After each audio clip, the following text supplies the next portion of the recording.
नमस्कार, स्वागत है आप सभी का आप राजस्थान में। मैं आपके साथ खुशबू खान और बुलेटिन की शुरुआत करते हैं बड़ी खबर के साथ। छात्रों का हंगामा लगातार बढ़ता जा रहा है, जोर पकड़ने लगा है मामला। और आरयू में 3 ऊंची इमारतों पर चढ़े छात्र, 5 छात्र विज्ञान भवन की छत पर।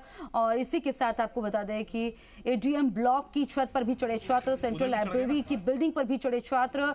वहीं आपको बता दें कि ऐसी खबरें लगातार सामने आ रही हैं और ये तस्वीरें आपको दिखा रहे हैं। छात्र चढ़े हुए हैं बिल्डिंग पर, ये तस्वीरें लगातार निकल कर आ रही हैं। आरयू में छात्रों का ये प्रदर्शन देखने को मिल रहा है। 3 बिल्डिंग पर चढ़े हैं कई सारे छात्र और लगातार ये मांग कर रहे हैं कि छात्र संघ के चुनाव होने चाहिए, अन्यथा उनका प्रदर्शन इसी तरह जारी रहेगा और मनुआ के वो अपनी बात को रहेंगे।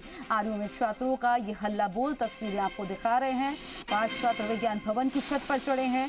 सीएम से वार्ता की मांग पर अड़े हुए हैं छात्र। वहीं छात्रों का कहना है कि हमारी मांगे मानी जाए, क्योंकि इससे राजनीति में उनको आगे कदम रखने में मदद मिलती है। सीएम से वार्ता की मांग पर अड़े हैं छात्र। 3 बिल्डिंग पर छात्र चढ़े हैं। अलग अलग तस्वीरें ये नजर आ रही हैं और सरकार की तरफ से भी रुख साफ है, कह दिया है कि चुनाव नहीं होंगे। इसकी वजह बताई गई है कि किस तरह से जो है, किस तरह हुड़दंग देखा जाता है, कैसे पैसों को व्यय किया जाता है। ऐसा लगता है विधायक और सांसद के चुनाव हो रहे हों। और ये तस्वीरें टंकी पर चढ़ी हुई और इसी के साथ अलग अलग इमारतों पर चढ़ी हुई लगातार तस्वीरें सामने आ रही हैं।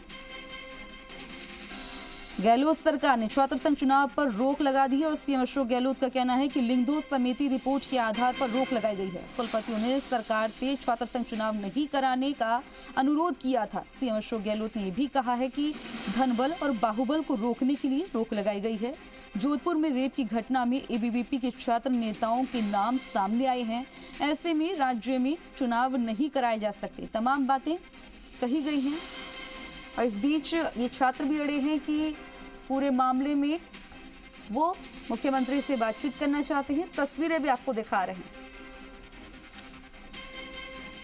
और इस खबर पर ज्यादा जानकारी के लिए मेरे सहयोगी सचिन हमारे साथ लाइव जुड़ गए हैं। सचिन, अभी क्या तस्वीरें देखने को मिल रही है, क्योंकि छात्र जो है अलग अलग इमारतों पर चढ़े हुए हैं, वो अपनी मांग पर अड़े हैं। सरकार ने भी रुख साफ कर दिया है कि चुनाव नहीं होंगे, वजह भी बताई गई है। बहरहाल अभी क्या तस्वीरें देखने को मिल रही हैं? जी देखिए, जब से सरकार का आदेश आया है, जब से लेकर अब तक जो छात्र नेता है वो विरोध कर रहे हैं लगातार। और अब 3-4 दिन से लगातार जो विरोध है वो प्रदर्शन जारी है। और जो छात्र है वो भूख हड़ताल पर विश्वविद्यालय गेट पर बैठे हैं। और कुछ देर पहले शव यात्रा भी निकाली थी और शव यात्रा के बाद अब अलग अलग संकायों पर जो छात्र नेता है वो यहाँ पर चढ़ गए हैं। और आप देख सकते हैं तस्वीरों में नज़ारा है राजस्थान विश्वविद्यालय में एडम ब्लॉक का। और 10 से 12 छात्र जो है वो यहाँ पर ऊपर चढ़े हुए हैं और जो छात्र है वो प्रदर्शन कर रहे हैं कि छात्र संघ चुनावों की मांग को लेकर यहाँ पर प्रदर्शन कर रहे हैं। क्योंकि देखिए, राजस्थान विश्वविद्यालय में ये स्थिति है कि अभी पूरी तरीके से पेन डाउन हो चुका है। को शैक्षणिक स्टाफ की बात करें तो बिल्कुल भी काम नहीं हो रहा है। ये वही बिल्डिंग है जहाँ पर कंट्रोलर ऑफ एग्जामिनेशन भी बैठते हैं। और ये बड़ी प्रशासन की एक लापरवाही है कि कंट्रोलर ऑफ एग्जामिनेशन जिस बिल्डिंग में बैठते हैं उसमें छात्र भारी संख्या में 10 से 12 छात्र जो है वो ऊपर चढ़ गए हैं। सूचना ये भी है, जो इंसो पार्टी के जो सचिव है वो यहाँ पर पहुंचे थे, दुष्यंत सिंह चौटाला, उनको भी गिरफ्तार किया गया। उनके साथ में बड़ी संख्या में जो कार्यकर्ता थे, लगभग 60 से अधिक जो कार्यकर्ता थे उनको यहाँ पर गिरफ्तार किया गया है। इसी के सामने जस्ट सेंट्रल लाइब्रेरी है। सेंट्रल लाइब्रेरी में भी 4 से 5 जो छात्र हैं वो पेट्रोल की बोतल को लेकर चढ़े हैं। और इसी के साथ साथ विज्ञान संकाय की बात करें तो विज्ञान संकाय में भी वहां पर जो छात्र है वो 5 छात्र जो है वो वहां पर चढ़े हुए हैं। देखिए, अलग अलग तीनों बिल्डिंग में जो छात्र हैं वो चढ़े हुए हैं। साथ ही साथ जो भूख हड़ताल पर बैठे थे छात्र, उन्होंने कुलपति सचिवालय को घेरा हुआ है। 5 जनों का जो डेलीगेशन है वो वीसी से मिलने गया हुआ है। छात्रों की ये मांग थी कि वीसी से मिलवाया जाए। छात्रों ने जो शव यात्रा निकाली उसमें ये मांग भी रखी गई थी। उच्च शिक्षा मंत्री जो है उनकी भी शव यात्रा उसमें शामिल थी और बाद में पुतला भी फूका गया। और छात्रों का ये कहना है कि छात्र संघ चुनाव प्रदेश में राजनीति में आने की पहली सीढ़ी होती है, तो उसको छात्र चुनाव जो है वो करवाने चाहिए। लेकिन प्रशासन, हालांकि प्रशासन ने अभी तक कोई सुध नहीं ली थी, लेकिन अब सुध ले ली गई है। लेकिन जो मामला है वो हाई कोर्ट में रुका हुआ है। हाई कोर्ट पर अब जो फैसला है वो पूरी तरीके से हाई कोर्ट पर डिपेंड करता है। हाई कोर्ट में जो है केविएट भी लगाई जा चुकी है सरकार की तरफ से, जनहित में एक याचिका भी लगाई गई है और अब जो फैसला है वो जो कोर्ट को करना है फैसला। लेकिन छात्रों की ये मांग है कि ये काला अध्यादेश जो है वो सरकार वापस ले। इससे पहले आज कल जो दो छात्र जो टंकी पर चढ़े थे, कमल चौधरी और विनोद बुदोली जो है वो टंकी पर चढ़े थे, उनकी भी मांग यही थी कि छात्र संघ के चुनाव करवाए जाए। लेकिन देर रात वो भी नीचे उतर गए। हनुमान बेनीवाल जो है उनका फोन आया था उनके पास में, उसके बाद में प्रशासन से वार्ता हुई थी। प्रशासन से वार्ता होने के बाद भी मैं आज दिन में 1 बजे का समय मिला था, लेकिन उनकी भी वार्ता नहीं हो पाई है, उनकी भी मुलाकात सीएम से नहीं हो पाई है, ना ही उच्च शिक्षा मंत्री से हो पाई है। प्रशासन का ये कहना है कि मुख्यमंत्री के जो ओएसडी है उनसे आपको मिलवा देते हैं, लेकिन छात्रों ने मना कर दिया है कि हम किसी ओएसडी से नहीं मिलना चाहते हैं, या तो हम मुख्यमंत्री से मिलेंगे या फिर हम उच्च शिक्षा मंत्री से मिलेंगे, इसके अलावा हम किसी से नहीं मिलने वाले हैं। और छात्रों ने अब आने वाले समय में बड़े आंदोलन की चेतावनी दी है। इसी की ये एक छवि है जो छात्र नेता है वो ऊपर चढ़ गए हैं। और ये सरदार पटेल भवन वही एकेडमिक भवन है जहां से पूरा एग्जामिनेशन का पूरा जो एग्जाम करवाए जाते हैं वो पूरा कंट्रोल होता है। देखिए, छात्र संघ जो चुनाव है उस पर रोक तो लगी चुकी है।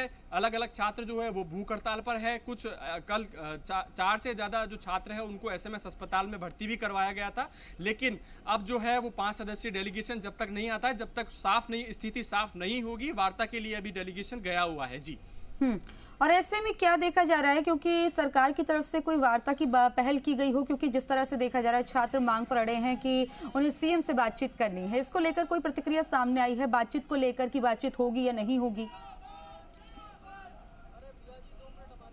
जी, देखिए, अभी तक वार्ता का न्योता आया तो था, लेकिन मुख्यमंत्री और जो वो है उच्च शिक्षा मंत्री वो उनसे नहीं मिले हैं अभी। लेकिन वीसी हाउस के स्तर पर वीसी के स्तर पर जो बात है वो चल रही है। वहां से जब 5 सदस्यीय जो डेलीगेशन है वो आता है, उसके बाद ही स्थिति क्लियर हो पाएगी कि क्या उन्होंने मांग रखी है और क्या कुलपति ने उनसे कहा है। जी। और ऐसे में जो है कि क्लियर कर दिया गया है और ये जिस तरह से बताया जा रहा है कि कुलपतियों का कहना है कि चुनाव नहीं होने चाहिए, और मुख्यमंत्री ने भी कहा था कि चुनाव हमने ही शुरू करवाए थे, पिछली सरकारों में तो फिर भी बंद करवा दिए गए थे। लेकिन इस बीच देखा गया कि किस तरह से जो है धनबल का प्रयोग किया गया, हुड़दंग मचाया गया, तो इसके बाद जो है कहीं ना कहीं इस पर रोक लगाने की ऐसी जरूरत सरकार को लगी, जिसके बाद रोक लगाई गई। तो क्या स्टूडेंट्स को पहले समझाया नहीं गया या समझाने की कोशिश नहीं की गई? अगर उन्हें समझाते तो शायद इस तरह की तस्वीरें देखने को नहीं मिलती। जी, देखिए संगठन की बात करें तो एबीवीपी ने परसों प्रदर्शन किया था, उसके बाद में अब तक कोई प्रदर्शन नहीं किया है। एनएसयूआई अभी तक खुलकर सामने नहीं आई है। ये वह छात्र नेता है जो एनएसयूआई से टिकट की मांग कर रहे हैं। हालांकि एनएसयूआई के अध्यक्ष जो है उनका ये कहना है कि प्रशासन से वार्ता चल रही है, मुख्यमंत्री से टाइम लिया गया है, लेकिन उनका कोई अभी तक आधिकारिक सपोर्ट जो है इस भूख हड़ताल को नहीं मिला है। और छात्र जो है वो प्रदर्शन कर रहे हैं। आपने बिल्कुल सही कहा कि जो कुलपति है उन्होंने वहाँ पर शिकायत करी थी, और शिकायत के बाद में जो है देर रात सरकार ने आनन फानन में एक आदेश निकाला, और आदेश के बाद में जो है छात्र संघ चुनाव पर रोक लगी है। आपने बिल्कुल सही कहा है कि कुलपति जो है उन्होंने लिखित में सीएम को ये दिया था कि छात्र संघ के चुनाव नहीं होने चाहिए। वो यही कारण है कि छोटी छोटी बात पर जो है छात्र नेता छोटी छोटी बात पर कुलपति सचिवालय का और कुलपति हाउस का जो है घेराव कर लेते हैं, उसमें घुसने की कोशिश करते हैं, उसमें आत्मदाह की कोशिश करते हैं। अभी थोड़ी देर पहले एक छात्र ने अपने ऊपर, जिसका नाम है मनीष चारण, उसने अपने ऊपर जो मनीष चारण जो है उसने अपने ऊपर पेट्रोल भी छिड़कने की कोशिश की थी और आत्मदाह करने की कोशिश की थी। हालांकि जो प्रशासन था, पूरा जाब्ता था, वो वहाँ पर मौजूद था, तो उनको समय से बचा लिया गया। लेकिन उन्होंने फिर शव यात्रा निकाली। शव यात्रा के बाद में जो कुलपति का घर है उसमें 2 से 3 छात्र जो है वो डोली लांघकर कूद गए, और फिर पुलिस ने उन्हें भारी संख्या में खदेड़ा, और खदेड़ने के बाद अब जो है वो छात्र जो है वो प्रदर्शन कर रहे हैं और अलग अलग संकायों की बिल्डिंग पर जो है वो चढ़े हुए हैं। जी। इस दौरान ये भी कहा गया है कि लिंगदो समिति की जो रिपोर्ट आई है उसके आधार पर जो है यहाँ पर सचिन देखा गया है कि ये भी एक कारण है, फैक्टर है जिस वजह से ये रोक लगाई गई है। लेकिन मेरा ये कंसर्न है, मैं ये जानना चाहती हूँ कि क्या छात्रों से बातचीत नहीं की गई थी इस मसले को लेकर? शायद अगर उनको समझाया गया होता, ये पूरा जो है ये प्रोसीजर बताया गया होता कि क्यों क्यों जो है चुनाव नहीं करवा सकते। तो ये तस्वीरें आज जो देखने को मिल रही है कि अलग अलग बिल्डिंग्स पर छात्र चढ़े हुए हैं, पेट्रोल की जो है शीशियां भी उनके हाथ में दिखाई दे रही हैं, ये तस्वीरें आज नहीं देखने को मिलती अगर छात्रों से पहले बात की गई होती तो। जी देखिए, छात्रों का ये कहना है कि अगर सरकार को नई शिक्षा नीति लागू करनी थी, लिंग दो कमेटी की जो गाइडलाइंस है उनको बताना था, तो पूरे साल सरकार कहां पर थी। छात्रों का ये कहना है कि अगर छात्र संघ चुनाव आने के समय ही अगर हमारे को गाइडलाइन बताई जाती है या फिर हमें कोई किसी नई शिक्षा नीति का हवाला देकर ये कहा जाता है तो हम इसका पुरजोर तरीके से विरोध करते हैं। छात्रों का ये कहना है कि पूरा साल सरकार के पास में था, लिंग दो कमेटी की जो गाइडलाइंस है वो पहले जारी कर देनी चाहिए थी और नई शिक्षा नीति अगर लागू करनी थी तो वो पहले ही कर देनी चाहिए थी। अभी ऐसा क्या माहौल बना जो छात्र संघ चुनाव में ही अड़ंगा डाला है सरकार ने। लेकिन सचिन, देखा जा रहा है, कहना है कि चुनाव नजदीक है इसलिए पहले से रोक लगाई है, विपक्षी दल भी इसको लेकर आड़े हाथों ले रहा है। बहरहाल तमाम जानकारी देने के लिए आपका बहुत बहुत शुक्रिया। नजर बनाए रखिएगा, अपडेट आपसे लेते रहेंगे। और आपको बता दें कि राजस्थान विश्वविद्यालय में इंसो का प्रदर्शन और दिग्विजय सिंह चौटाला समेत 60 लोगों को हिरासत में लिया गया है, ये अपडेट मिल रहा है। राजस्थान विश्वविद्यालय में इंसो का प्रदर्शन, वहीं दिग्विजय सिंह चौटाला समेत 60 लोगों को पुलिस ने हिरासत में लिया। स्थिति बिगड़ ना जाए इसको ध्यान में रखते हुए हिरासत में लेने की जरूरत पड़ी है और उन्हें समझाया बुझाया भी जा रहा है। इस बीच ये तस्वीरें निकल कर आ रही हैं, अलग अलग बिल्डिंग्स की तस्वीरें भी आपको दिखा रहे हैं। आप देख सकते हैं कि किस तरह से ये छात्रों ने हल्ला बोल के अलग अलग बिल्डिंग पर कब्जा कर रखा है, बिल्डिंग्स पर चढ़े हुए हैं, नारेबाजी कर रहे हैं, सीएम से मुलाकात की मांग भी कर रहे हैं। तो वही क्लियर कर दिया है कि ये चुनाव नहीं होंगे।